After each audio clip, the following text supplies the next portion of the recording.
Segundo livro de Samuel, capítulo 6, a partir do versículo 12.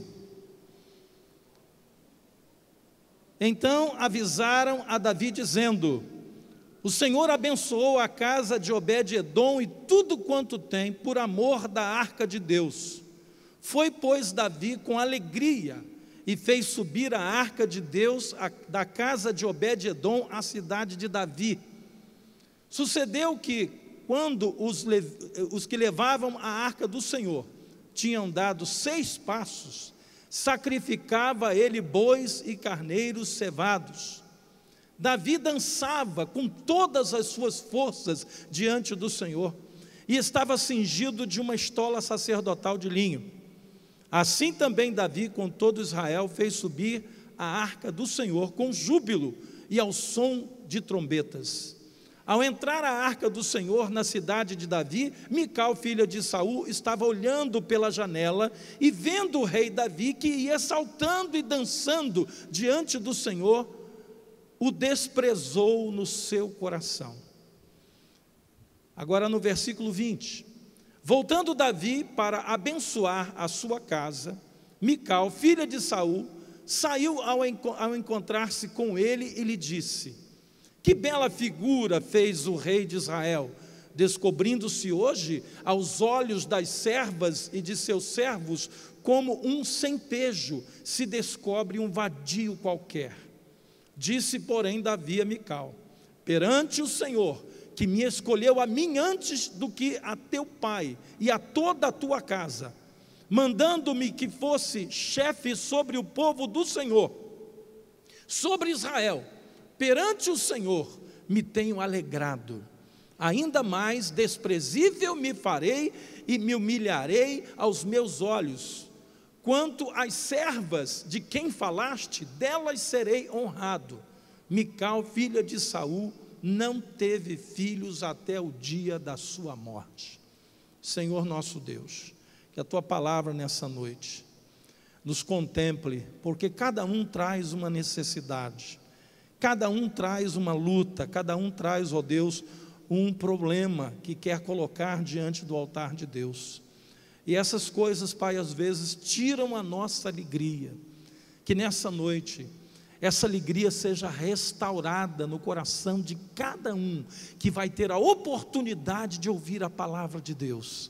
Que a alegria do Senhor, que a Bíblia diz que é a nossa força, seja restaurada nas nossas vidas, e todo o povo de Deus diga amém. Você pode tomar o seu lugar, querido?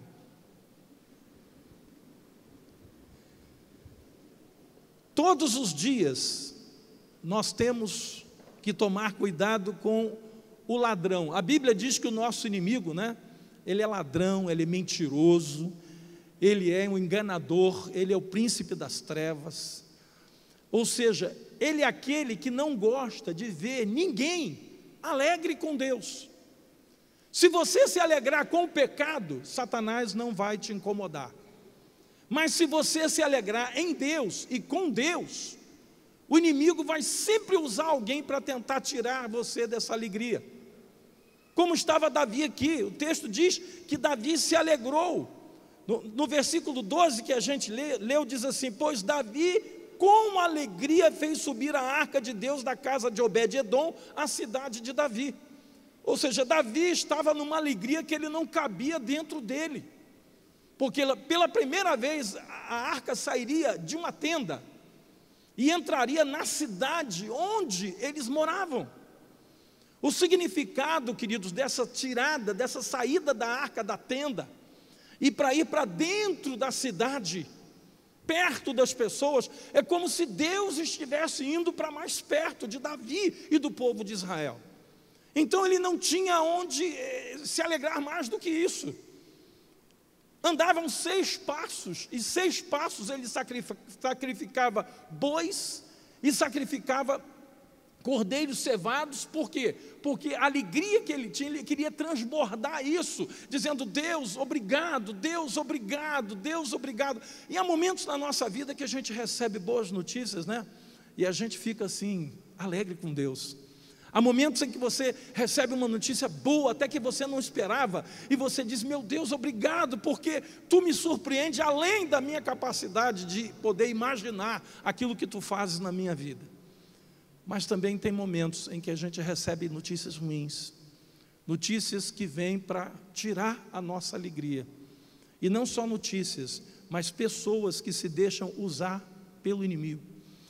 Davi, ele concentrou toda a sua alegria ali, naquele momento único na vida do povo de Israel. Um momento muito especial. Um momento tão especial, que Davi se vestiu de vestes sacerdotais. Por quê? Porque ali não era o rei, ali era o homem de Deus, ali era o sacerdote de Deus, simbolizando quem nós somos hoje. A palavra de Deus diz que nós somos reino e sacerdotes do Senhor. Davi ali estava na sua função sacerdotal, não como rei, não como comandante do exército que ele era, mas como um homem de Deus, que se alegrava porque a arca estava agora vindo para dentro das portas da cidade. Existe algo que nós devemos preservar e que está diretamente ligado com essa vida abundante que Jesus tem para nos dar. Sabe quando Jesus disse assim: eu vim para que vocês tenham vida e a tenham em abundância? Sabe o que Jesus estava dizendo quando ele falou isso? Eu vim para que vocês tenham alegria, eu vim para que vocês tenham paz, eu vim para que vocês vivam essa vida abundante e tenham esperança. Então não dá para ter uma vida abundante se a gente vive desesperançoso. Aliás, né, como brasileiros hoje nós temos muito mais motivos para não ter esperança do que para ter esperança. Como brasileiros nós temos muito mais motivos para nos entristecer do que para nos alegrar. Só que nós temos uma boa nova, nós temos um motivo que está acima de todo e qualquer motivo que o mundo possa nos trazer para nós ficarmos tristes. Nós temos uma boa notícia. É que esse Jesus bondoso, amoroso, que disse que estaria conosco até a consumação dos séculos, ele disse: vocês vão ter aflições, mas tende bom ânimo, porque eu venci o mundo. Queridos, todos os dias nós somos bombardeados por pessoas e situações para tirar a nossa alegria. E algumas pessoas estão esperando as circunstâncias difíceis que as rodeiam serem removidas para voltar a ter essa alegria. Mas eu quero dizer a você, que se você vai ficar esperando aquilo que te atrapalha, né, ser removido para que você tenha a alegria do Senhor, você vai viver triste, querido. Você sabe por quê? Porque quando você resolve um problema, logo outro surge. Quando Deus remove alguém que estava te importunando, logo depois o inimigo coloca outro naquela função.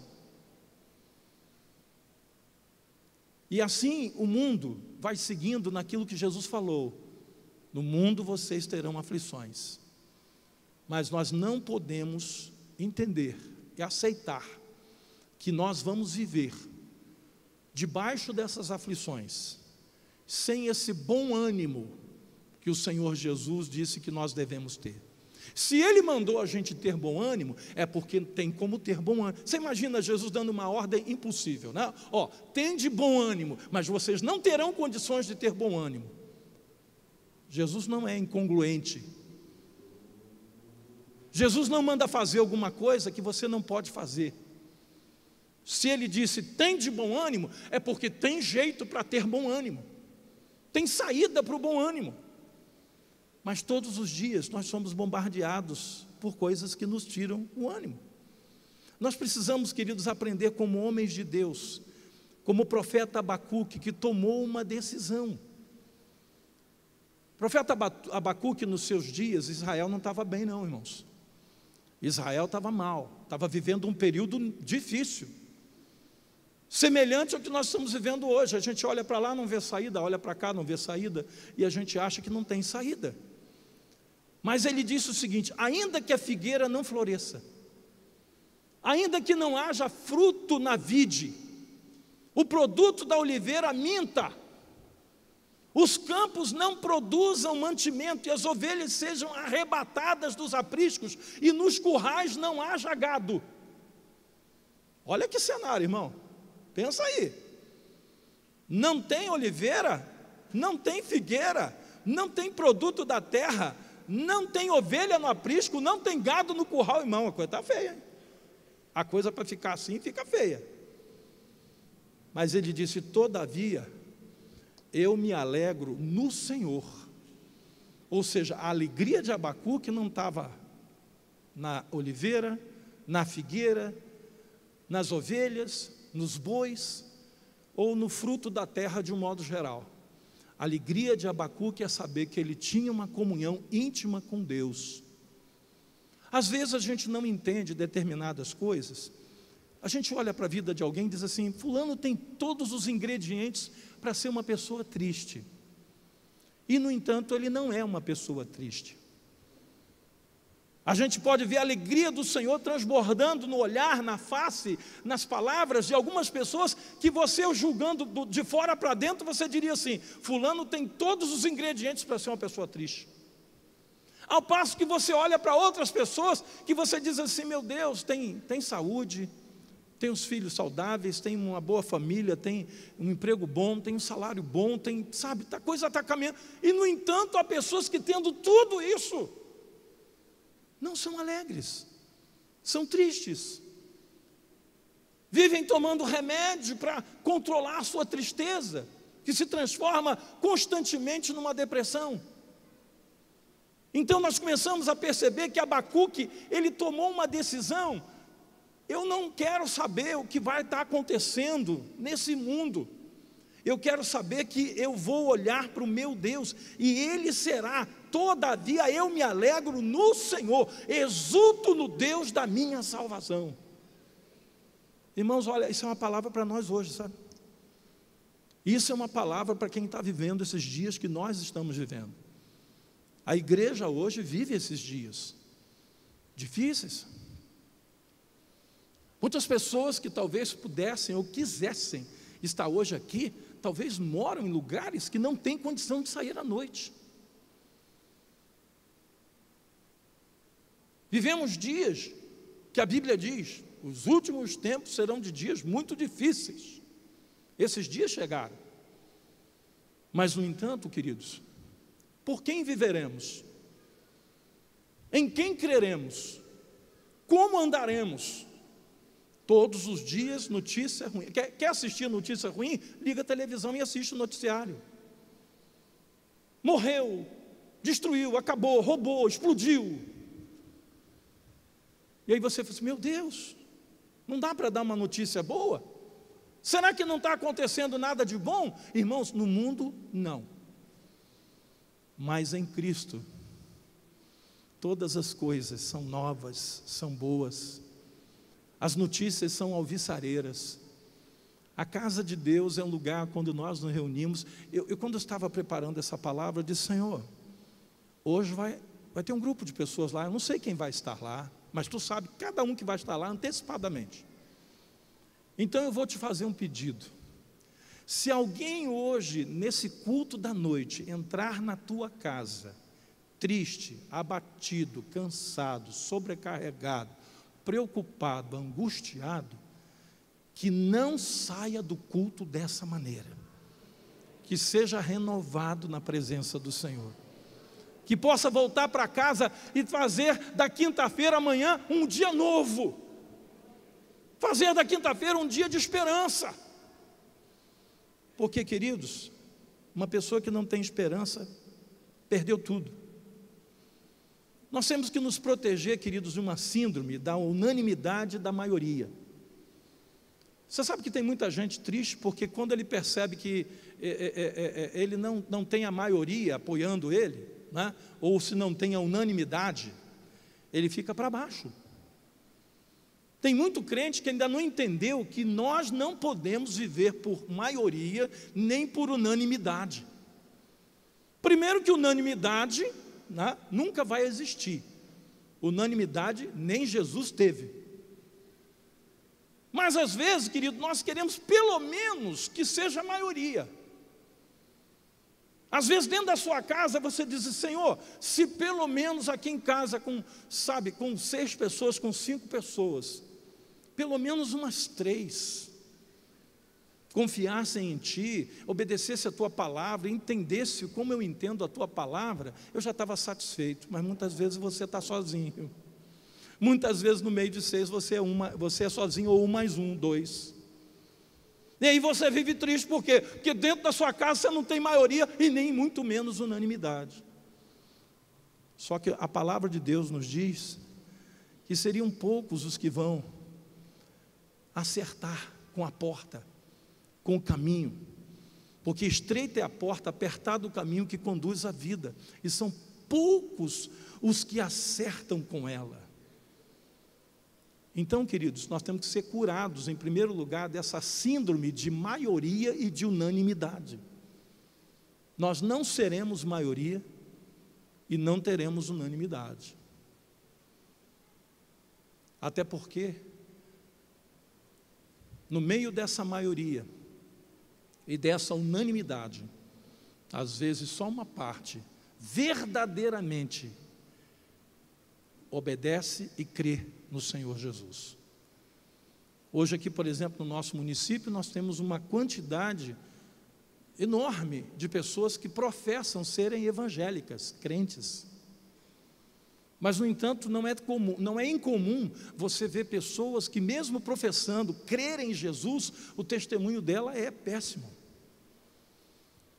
E aí você começa a dizer: Senhor, se nós vamos nos transformar em maioria no nosso município, maioria evangélica em São Gonçalo, mas se for nessa proporção que está aí, da quantidade de pessoas que professam ter Jesus, mas que vivem uma vida longe dos padrões de Cristo, é preferível que nós não sejamos maioria. É preferível que nós sejamos minoria, como naquele tempo que éramos uma quantidade bem pequena de evangélicos no Brasil, que não passava de 10%, irmãos. Mas a qualidade da vida cristã que essas pessoas viviam naqueles dias era bem melhor do que a de hoje. Então nós temos que ser curados dessa síndrome de unanimidade e de maioria, para que a gente viva feliz por causa dessa unanimidade e dessa maioria. Foi por isso que o apóstolo Paulo, escrevendo aos Coríntios, ele disse: entristecidos, mas sempre alegres, pobres, mas enriquecendo a muitos, nada tendo, mas possuindo tudo. Meu Deus do céu, será que Paulo estava bem quando ele escreveu isso? Entristecidos, mas sempre alegres. Mas pode ser assim? O entristecidos, querido, tem a ver com o momento.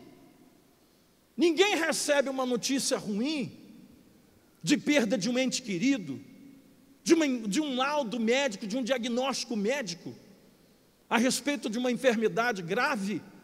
Ninguém recebe uma notícia dessa, dizendo: oh, estou feliz, oh, glória a Deus, porque eu descobri que eu tenho câncer.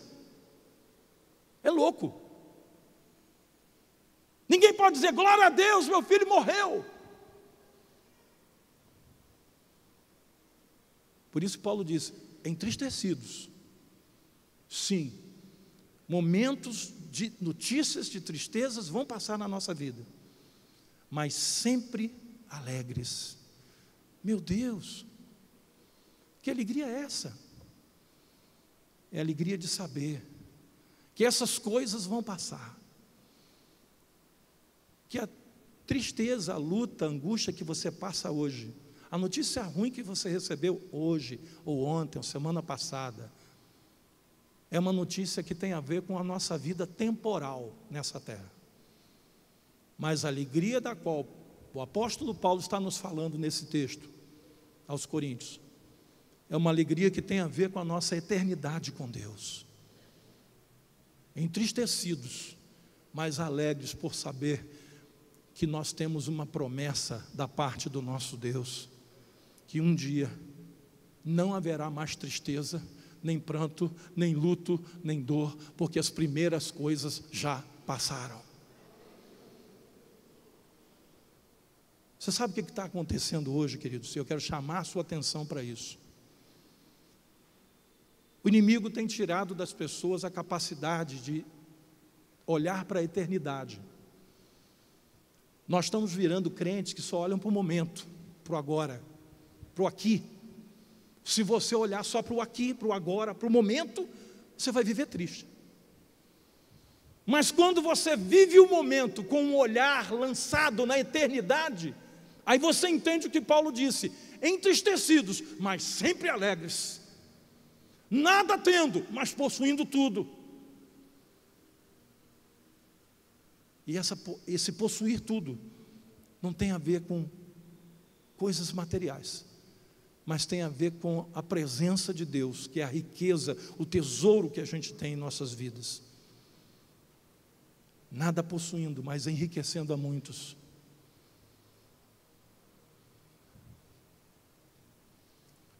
Eu não esqueço do testemunho que eu vi de um antigo comerciante do Alcântara, que ia visitar minha avó para levar roupa para ela fazer para a loja dele.